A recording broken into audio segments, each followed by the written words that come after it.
Hi అండి. ఇవి వచ్చేసి బేబీ కూంబ్ అండి.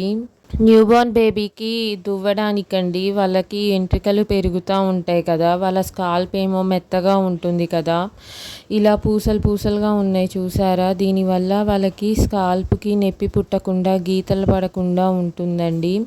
ఇదైతే మేము మీషోలో కొన్నాము. 85 రూపీస్కి 4 పీసెస్ వచ్చాయండి, 4 దువ్వెనలు. చాలా వీలుగా ఉందండి. పిలకేస్తున్నాం మా బాబుకి, చూసారా ఎంత బాగుందో. నొప్పి పుట్టట్లేదు కాబట్టి మంచిగా వేయించుకుంటున్నాడు. చిక్కు కూడా చాలా ఈజీగా వచ్చిందండి. ఇలా దువ్వడం వల్ల వాళ్ళకి హెడ్కి మసాజ్ జరిగిద్ది, రక్త ప్రసరణ జరిగి హెయిర్ గ్రోత్ కూడా ఉంటుంది. ఇంతకీ మా కన్నయ్య పిలకలో ఎలా ఉన్నాడో చూడండి. దువ్వి పిలకేసేసాం. పిలక నచ్చిందా మరి? ఇలా దువ్వటం వల్ల హెయిర్లో ఏమన్నా ఇరుక్కున్నా కానీ పోతాయండి. చాలా నీట్గా కనిపిస్తారు పిల్లలు. నచ్చితే సబ్స్క్రైబ్ చేయండి, షేర్ చేయండి, లైక్ చేయండి, కామెంట్ చేయండి. Thanks for watching. Have a nice day.